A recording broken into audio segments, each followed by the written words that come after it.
Ito na yung ating pansit. Ang dami ng ating luto ngayon. Hindi ko alam.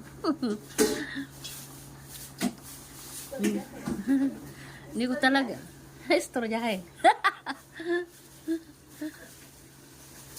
Hindi ko nga alam nyo ba, nag-order lang ako ng 1.5 para saluhan namin. Ilan lang naman kami dito sa bahay. Tingnan nyo naman ang nangyari ngayon, o diba? Dumating yung aking anak sa Tugigaraw. Binuhat niya yung Tugigaraw at dinala dito. O.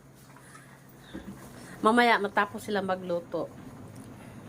Ayan, makita nyo ang Tugigaraw food. Siya yung nagluto ngayon, tingnan nyo. O, diba? Hapko. Ano to? Ayan, di pa sila tapos magluto. Ayan. Anong mahal? Ang dami nga itong binili. 10. Ayan. Hindi yan aluminum. Hindi nga aluminum. Kaya nga itong binili ko kasi 5 piso na lang naman ang iba idadagdag mo sa aluminum. E di mag-plastic ka na, pwede pang hugatan. O, diba? Kaso 450. Di aha ka. Mahal pala yun. Ang kanyang carbonara. Mahal pala ng aluminum. E di, sabi ko, ganito na lang plastic. Pwede pang hugasan. Mag-carbonara sila.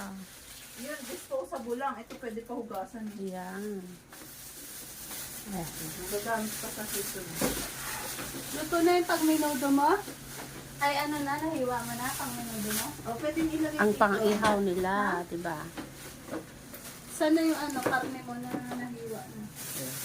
Kaso, palamigin nyo muna bago nyo ilipat dyan.